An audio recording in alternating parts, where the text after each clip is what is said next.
नादिमर्ग नरसंहार की चीखें अभी भी हवा में गूंजती है। स्थानीय लोग अभी भी उनके गांव वापस लौटने का इंतजार कर रहे हैं।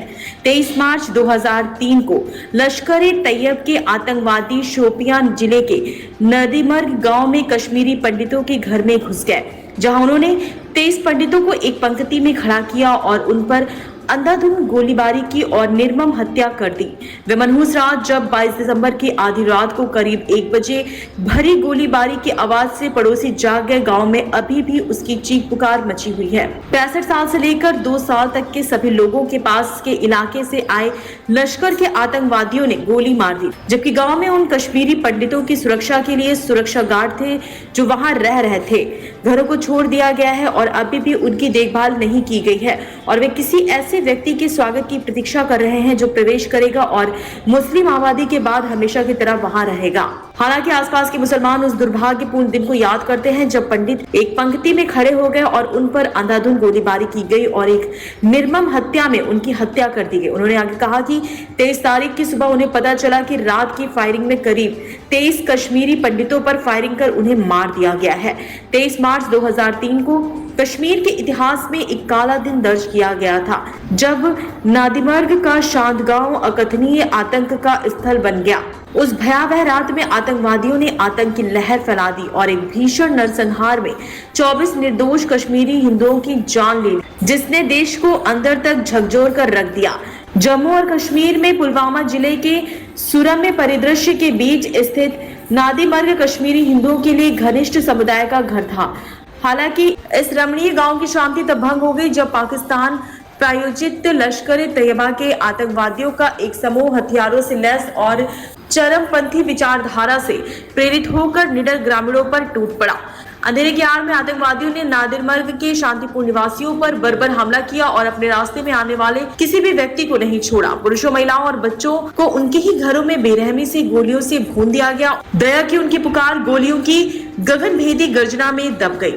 पीड़ितों में 11 पुरुष, 11 महिलाएं और 2 छोटे लड़के शामिल थे, जिनमें से 2 साल का था। उनके शवों को शत-विशत कर दिया गया, घरों को लूट लिया गया और मृत महिलाओं के शरीर से आभूषण भी आतंकवादियों ने छीन लिए। दिल दहला देने वाली सटीकता के साथ आयोजित यह नरसंहार अपने पीछे तबाही और निराशा का निशान छोड़ गया। परिवार टूट गया और पूरा समुदाय शोक में डूब गया, क्योंकि निर्दोष पीड़ितों के खून ने नादिमर्ग की धरती को कलंकित कर दिया। आतंकवादियों का जघन्य हिंसात्मक कार्य केवल एक अलग घटना नहीं थी, यह डर पैदा करने और बचे हुए हिंदुओं को वहां से भगाने का एक सोचा समझा प्रयास था। कश्मीरी हिंदुओं को निशाना बनाकर अपराधियों ने स्वदेशी समुदाय को उनकी पैतृक भूमि से उखाड़ने और उनकी सांस्कृतिक और धार्मिक पहचान को मिटाने की कोशिश की। नादिमर्ग नरसंहार के बाद आघात के निशान गहरे हैं, जो जीवित बचे लोगों को परेशान कर रहे हैं और राष्ट्र की सामूहिक चेतना को परेशान कर रहे हैं। समय बीतने के बावजूद उस भयावह रात को मिले घाव अभी भी हरे हैं, जो कश्मीर में आतंकवाद से उत्पन्न स्थायी खतरे की गंभीर याद दिलाते हैं। हालांकि नादिमर्ग नरसंहार के अपराधियों ने कश्मीरी हिंदुओं के दिलों में आशा और लचीलेपन की लौ को बुझाने की कोशिश की होगी, लेकिन वे अपनी मातृभूमि को पुनः प्राप्त करने के लिए दृढ़ संकल्पित एक लचीले समुदाय की भावना को तोड़ने में विफल रहे। जैसा कि हम नादिमर्ग के सामने आई दुखद घटनाओं पर विचार करते हैं, आइए हम उन निर्दोष पीड़ितों की स्मृति का सम्मान करें जिनकी जिंदगियां इस्लामी आतंकवाद के कारण खत्म हो गई। आइए हम आतंकवाद के सभी रूपों का मुकाबला करने और शांति, न्याय और सुलह की तलाश में कश्मीर के लचीले लोगों के साथ एकजुटता से खड़े होने की अपनी प्रतिबद्धता की पुष्टि करें। देखिए सर, जो 2003 में यहाँ एक बहुत बड़ा सानिया पेश आया नादिमर्ग में, तो आपने देखा ही होगा कि जो सेंसिटिव लोग थे उस टाइम भी, तो वो खून के आंसू रो रहे थे उस वक्त भी और आज भी। तो हम वो दिल से नहीं भुला सकते हैं वो सानिया, क्योंकि कश्मीर को जो कहते थे, इसको कश्मीरी में कहते थे ये पिरवर थी, तो इसमें ये सानिया नहीं होना चाहिए था। आप देख लीजिए पिछले 70 सालों से अगर आप कश्मीर की हिस्ट्री देखेंगे तो यहाँ इतना सानिया पेश नहीं आया, इतना कत्लेआम नहीं हुआ है।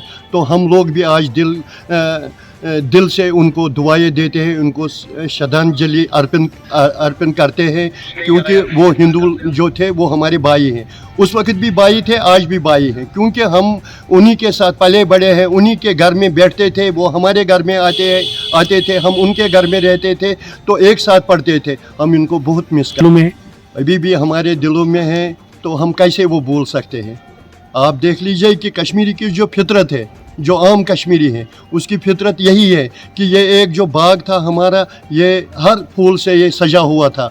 अगर इसमें एक ही फूल रह जाता तो इसमें क्या फ़ायदा है। और जो इंसानियत का मज़हब हमारे दीन इस्लाम ने दिया है, आप पढ़ लीजिए हमारी हिस्ट्री, जो इस्लाम ने हमें जो हमें सिखाया है, तो वो यही दर्स दिया था कि इंसानियत का दर्स है।